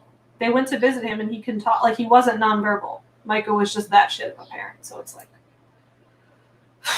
I'm not going to go off. I'm going to get angry if I try to go off. Daisy deserved to be a real American Girl doll. We love her. You're right. As I was like, if anyone deserves it, it's Daisy. It's Daisy. Sherry, thank you for being here, Sherry. Yeah. I'm so glad I'm introducing everyone to new channels. Yeah, Daisy's glasses. Okay, I love finding doll parts on Etsy. Etsy and AliExpress are great places to look. It's a lot of cheap materials on AliExpress, but it's like if you're gonna buy.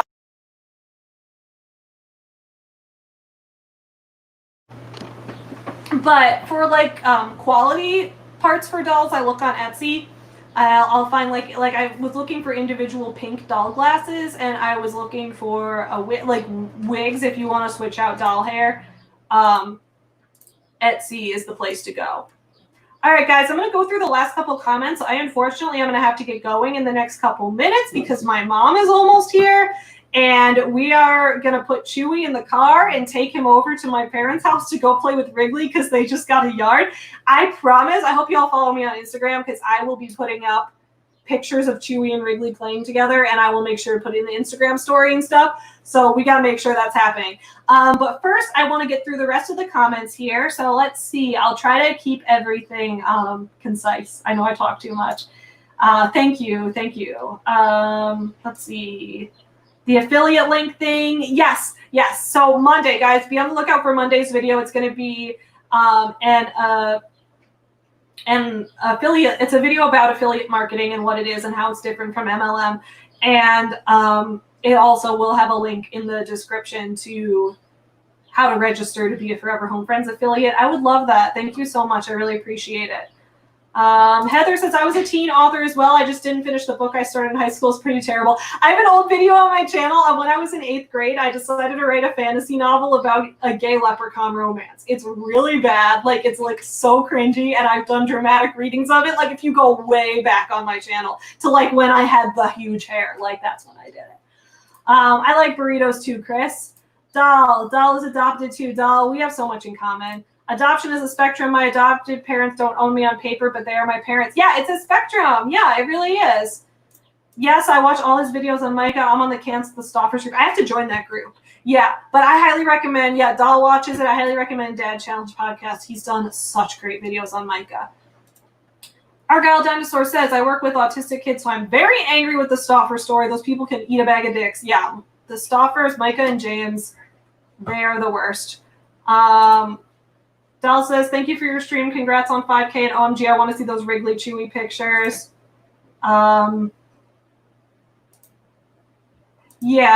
With the Stoffers, to an extent, it's like in the long run, it's good that he's with a home that actually cares for him. But it's also like they shouldn't have adopted him in the first place. Anyway, unfortunately, I'm going to have to get going in just a minute because my mom's almost here. So I will give you guys lots of Chuy and Wrigley pictures this weekend. Thank you all so much for being on my live stream and for celebrating 5,000 subscribers with me. Thank you all for subscribing to this channel and helping me get to 5,000 subscribers. You are all amazing. Special thanks, special shout out to the 2 people who gave me a super chat today. You are all amazing. And thank you to all of my Patreon supporters who have made the process of starting this channel and making these videos and expanding my video process and all of that possible. Thank you all so much. I will see you guys all again on Monday with my affiliate marketing video. In the meantime, y'all, do not forget to support small businesses. And if you're in America, keep your dogs safe from the fireworks this weekend. Happy Friday, everyone. Aw, you guys are great. I love y'all. Bye.